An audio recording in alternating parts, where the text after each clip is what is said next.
Crab soup. Bijapur नामक गांव था। वहां केशव नाम का एक व्यक्ति अपना होटल चलाता था। उसे एक रेखा नाम की लड़की भी थी। उसे एक भांजा भी था, उसका नाम रोहन था। उसे ट्रैवलिंग करना बहुत पसंद था। वो कोई काम काज नहीं करता था, बस घूमते रहता था। लेकिन रोहन की माँ को रेखा बहुत पसंद थी। वो रोहन से उसकी शादी करवाना चाहती थी, लेकिन रोहन कोई काम काज नहीं करता था, फालतू में इधर उधर घूमते रहता था। ये केशव को बिल्कुल पसंद नहीं था, इसलिए उसने शादी के लिए मंजूरी नहीं दी। पर उसको उसके भांजे से बहुत प्यार था, उसके पसंद की चीजें भी बनवाता था। ऐसे ही एक दिन केशव की दीदी और भांजा केशव के घर आते हैं। वे खाना खाने बैठते हैं। अपनी बहन को देखकर केशव कहता है, केशव, क्यों दीदी, बहुत दिन के बाद याद आई हमारी। दीदी, क्या करूँ रे, तेरे जीजा ये कॉन्ट्रैक्ट दो वो कॉन्ट्रैक्ट दो करके बिजी रहते हैं और ये एक जगह नहीं रहता, कभी यहाँ तो कभी वहाँ घूमते रहता है। अभी वो कुंभ मेले में जाकर आया है। केशव, हाँ ये भी सही है, ये गाँव गाँव घूमता फिरता रहता है। तभी रेखा, घूमना नहीं पिताजी, देश भर ट्रैवलिंग करना कहते हैं, घूम घूम कर देश देखना। केशव, हाँ मैं वही तो बोल रहा हूँ, सारा पैसे का सत्यानाश करना। सुनो दीदी मेरी बात, मेरी बच्ची की शादी मैं इससे नहीं कर सकता। मैंने अपने गांव के सरपंच से बात की है उसके लड़के के लिए। रेखा, मैं उस चिंपैंजी से बिल्कुल शादी नहीं करूँगी। केशव, चिंपांजी हो या बंदर, उसी से शादी करनी होगी, क्योंकि वो कमाई करता है, ब्याज के पैसे चलाता है, बहुत अमीर है वो। ये सुन रोहन, मामा जी आपकी प्रॉब्लम क्या है मुझे समझ में आ गई। आप बड़े लोग हो, आपकी मर्जी, जो करना है करो। हाँ, मेरे पसंद की केकड़े की सब्जी बनी है ना, वो इधर दो ना। केशव, इससे पहले मैं तुझे अपना जवाई समझता था, लेकिन अभी मुझे तुझ पर ऐसी कोई फीलिंग नहीं है। तुझे पसंद है तो जा तेरी मामी के पास से बनवा कर खा ले, वो तुझे बना कर देगी।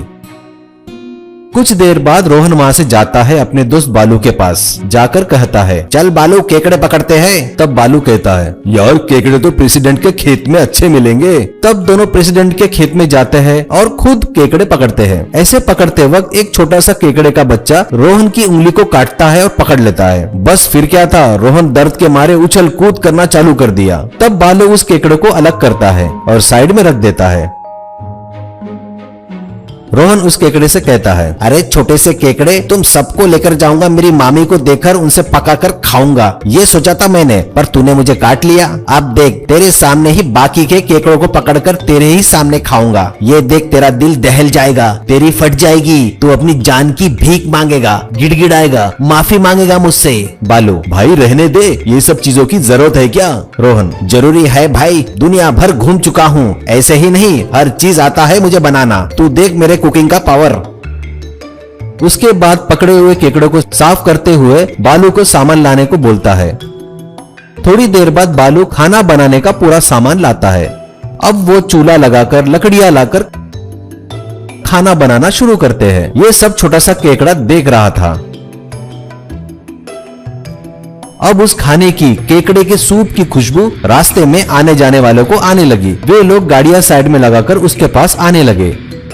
ये देख बालू, मुझे तो पसंद है, इन लोगों को भी पसंद आई शायद, इसलिए इधर आ रहे हैं। रोहन, अरे नहीं रे, वो इस खुशबू के कारण खींचे चले आ रहे हैं, देखना आते ही बोलेंगे, चल लगाओ हमारे लिए खाना। आए हुए लोग उसके केकड़े की सब्जी की खुशबू की तारीफ करते हुए कहते हैं, भाई कितना भी पैसा ले लो पर सब्जी हमें दे दो। ये सुन रोहन ठीक है कहता है।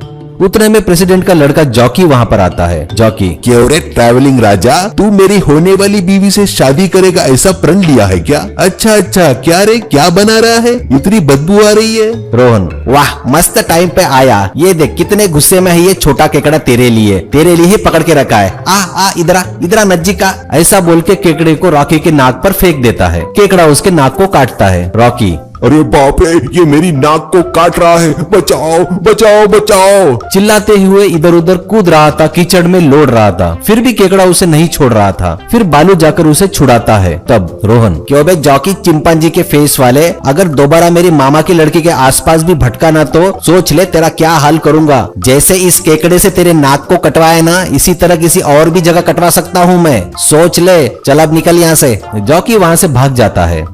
फिर वहां आए लोगों के साथ मिलकर रोहन और बालू केकड़े की सब्जी के साथ खाना खाते हैं।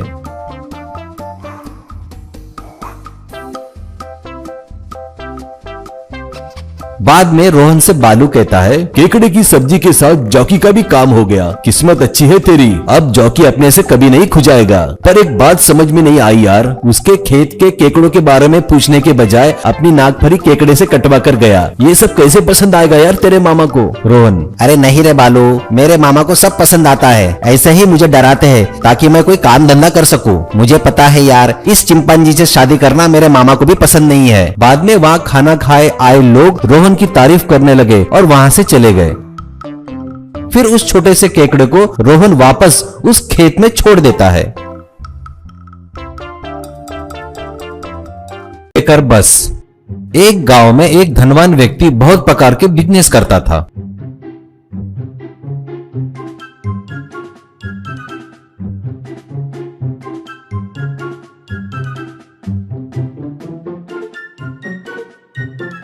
उसका बस ट्रांसपोर्ट का भी बिजनेस था।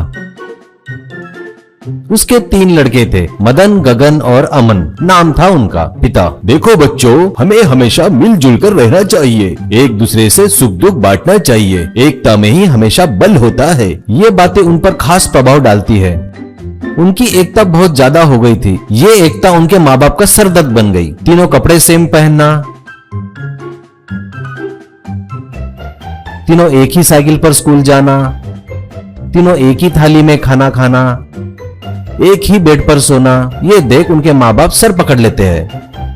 एक दिन तीनों भाई एक कोल्ड ड्रिंक में ही 3 स्ट्रॉ डालकर कोल्ड ड्रिंक पी रहे थे। ये देख माँ, अरे अरे क्या कर रहे हो? एक ही बोतल में से तीनों मिलकर पी रहे हो क्या? क्यों हम अलग अलग बोतल से नहीं ले सकते? ऐसी तो परिस्थिति नहीं है हमारी, फिर ऐसे क्यों कर रहे हो? अमन, पिताजी, आप ही ने कहा था ना, एकता में बल है, हमें मिलजुल कर रहना है, सुख दुख बांटना है, हम तीनों एक बोतल में ऐसे ही पिएंगे। गगन, आपने जैसा कहा वैसा ही तो कर रहे हैं ना, अभी आप उल्टा बोल रहे हो। मदन, हम तो सोच रहे हैं कि बड़े होकर एक लड़की से ही शादी करेंगे, कैसा रहेगा? ये सुन पिताजी उसे एक चाटा मारते हैं। ओए, गलती से भी ऐसा कुछ नहीं करना कभी, लोगों को पता चला तो हमें मार डालेंगे। और हाँ, अभी इतने से हो और शादी की बातें कर रहे हो, ऐसा कहता है।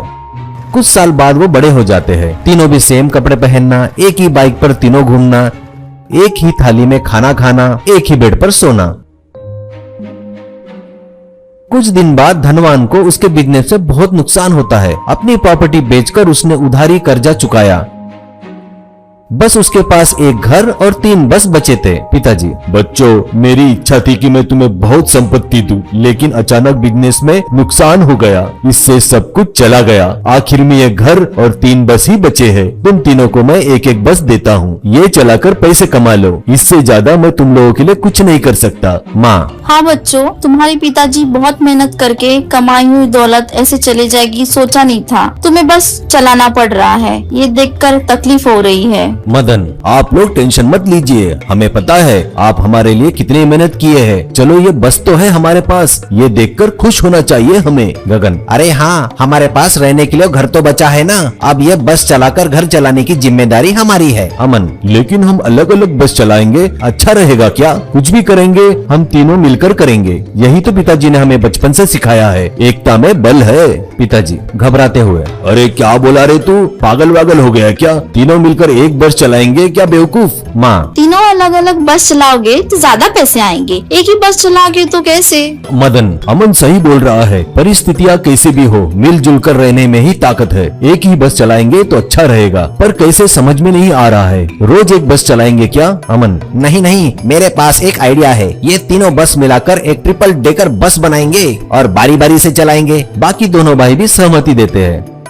अब एक मैकेनिक की सहायता से वो तीनों मिलकर एक ट्रिपल डेकर बस बनाए। वो बस लेकर गांव में आए। सभी लोग आश्चर्य से देखने लगे। वो देखने में एकदम हटके रहने से आकर्षक लगने लगी। बच्चों को बस बहुत पसंद आई, उस कारण उस बस पर बहुत से लोग चढ़ने लगे। अब रोज तीनों में से एक वो बस को चलाया करता था और कमाई भी काफी अच्छी होने लगी।